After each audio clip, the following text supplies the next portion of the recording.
Welcome back to Fireside Yankees with your boy Alex. Another episode. Got to talk about last night. Today's segment's going to be about Jasson Dominguez and how excellent he's been in so many different ways. I know he's still getting a grasp of the defensive, kind of style and strategies that are necessary to be good in the MLB, but the kid is just doing some tremendous stuff offensively, and I want to break it down with you guys. So let's dive into the episode.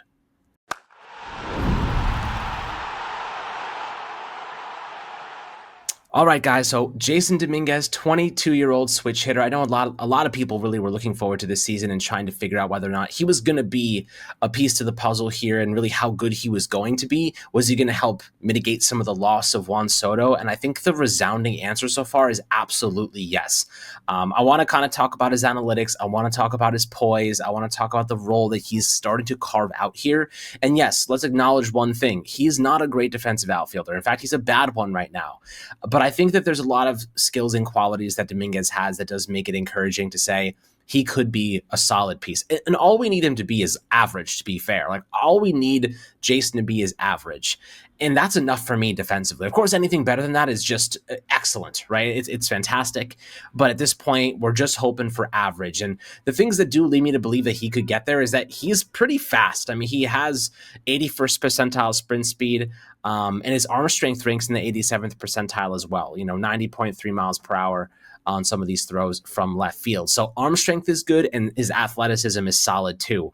I think that when you look at him, he has -5 outs above average. A lot of these are results of poor angles and bad decision making, trying to figure out. He doesn't have that much chemistry with Cody Bellinger right now in center. So like sometimes they get a little bit lost, like who's supposed to get that ball and whatnot. So I think those things will improve over time.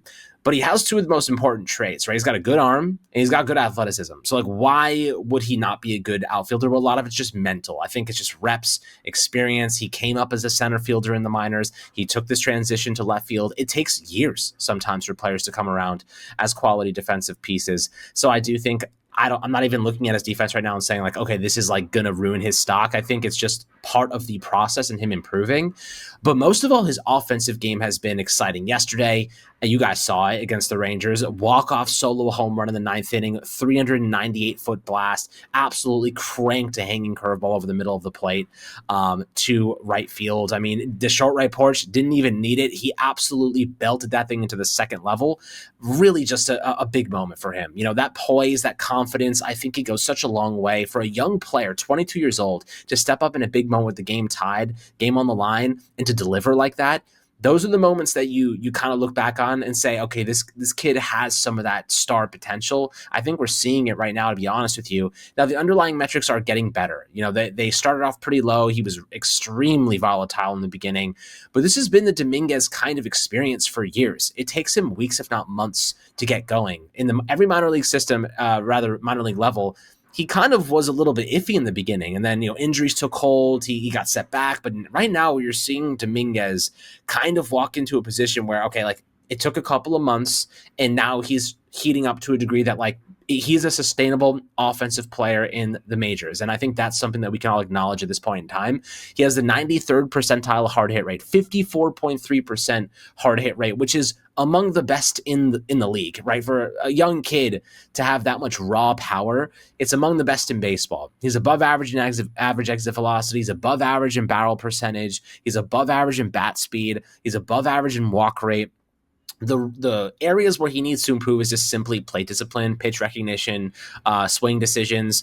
He's chasing a lot of pitches, 27 percentile, 31.2%, chasing out of the zone. He whiffs on 30.6% of his swings. So that's the 15th percentile, and he's striking out at a 29% clip, which is on the 9th percentile. So, that chase rate, whiff rate, strikeout rate, plate discipline, that's kind of where you're seeing that plate discipline is just not good. But when he does make contact, it's hard, 54.3% hard hit rate when he makes contact, which is excellent. And he's spraying the ball over the field, right? He has all of his home runs are to right field, aside from one that's to almost dead center. But he has a lot of doubles to left field. Obviously that switch hitting capability, him being a righty too, but he's also doing it as a lefty. He's slapping the ball the other way, which is a really good sign, but he's also pulling it when he does make good contact and elevating the ball as well. So, the sprint speed's excellent. He's able to steal bases. He's ranks in the 89th percentile in base running value, which is exciting. But the one thing that I think people are going to be excited to hear about Dominguez is his splits. Now,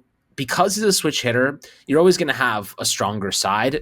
Jasson's a lefty, right? You could even argue that like maybe they shouldn't even use him as a switch hitter. Like they should, just obviously if somebody comes in and plays, it's a right-handed, they're bringing a bullpen arm that's a lefty. Like obviously, like you can justify it. Getting Stanton back will be really helpful because they can kind of deploy Stanton as that platoon bat, or rather just a pinch hit bat late in the game if they need a right-hander against a left-handed pitcher. I do think that Dominguez, though, as a left-handed batter, is one of the best on the team. His splits are phenomenal. Over the first 91 at-bats of his season, 107 plate appearances, he's hitting .308. So it's a 308 batting average with a 402 OBP. He's getting on base at a 40% clip. The only other guy in the roster with a 40% clip on base rate is Aaron Judge. So I know his numbers are being dragged down because he does have 46 plate appearances from the left side, against left-handed pitching from the right side, where he's hitting 109, 212 with a 261 slugging, a 473 OPS. He's basically one of the worst right-handed batters on the team, but he's one of the best left-handed batters on the team, which is ideal because most pitchers are right-handed. So you're getting a bulk of his reps against, obviously batters, or rather pitching that's coming from the right side. So that's definitely encouraging. With runners in scoring position, he's in 216 with a 333 OBP, 378 slugging, 711 OPS. So definitely there's room to grow there, as a clutch factor. We saw last night he's capable of it, which is pretty solid. He's much better at home than he is at away games, which is interesting. 66 at-bats, he's hitting 288 with a 420 OBP and a 455 slugging.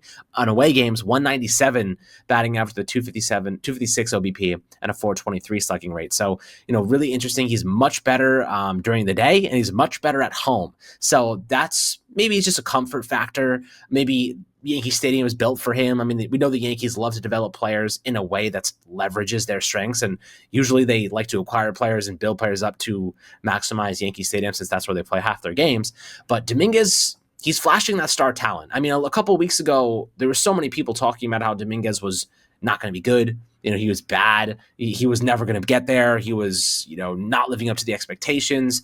But I think he is, personally. I think the left-handed version of Jasson Dominguez is not just living up to the expectations. He's blowing past the expectations.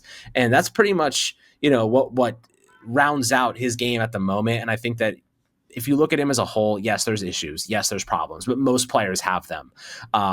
This guy's a 122 WRC plus right now. That means he's 22% better than the average MLB hitter as a rookie 22-year-old kid. That is, if he keeps getting better, if he keeps improving from the right side, maintaining his left-handed average, it keeps hitting for power, hard hit rate, the discipline catches up a little bit. If that play discipline improves, right? If he gets to even average in chase rate, average in whiff rate, this is going to be one of the best players on the team offensively. And he's just got so much poise. And now, like, you see on his face, like, he's so calm, like ice in his veins at critical moments. Really, really, really exciting young player. I think this is just the beginning of Dominguez and really what he can offer this team. So pretty excited to see his continued growth with the Yankees. He's becoming, as Aaron Judge said yesterday, a really important part of this team, and they need him for this season. Moving on from Juan Soto, nobody really knew where this team was going to go. The pivot's been excellent, man. I mean, Cashman's knocked it out of the park, pun intended. Dominguez has been excellent. Obviously, he was always going to graduate to the outfield this year. Goldschmidt's been excellent. Bellinger is absolutely tearing the cover off the baseball. Another homer yesterday, absolute bomb. And then Max Fried, who's been just a freaking ace, Cy Young caliber ace for you. This team is not only young, and we're hearing now the rumors already starting that the Yankees are going to make a run at Kyle Tucker. Guys, if you walk into 2026 with Dominguez coming off a good season, you have, Max Fried, who's just coming off a elite season, most likely.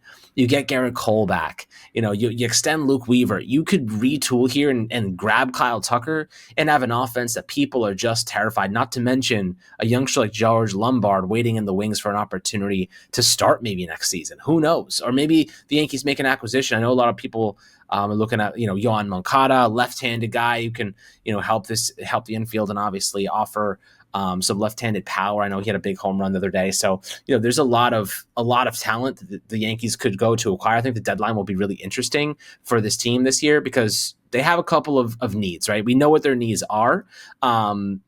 It's third base and they could probably use another starting pitcher. Will Warren's been excellent. I know Ryan's planning to do a video about him if he hasn't already made it already. So there's a lot to like. But Dominguez, just wanted to talk about him for a minute because he's earned my respect, and I think that a lot of people gave him a lot of crap earlier on in the season, but we held our ground and said, like, this is a kid. He has to get acclimated. And by God, he is doing a tremendous job. So, I want to hear your thoughts and opinions down below in the YouTube comment section, my friends. Make sure to drop a 5-star review on Apple and Spotify. Make sure to like and subscribe below, and we'll catch you guys on the next Fireside Yankees episode.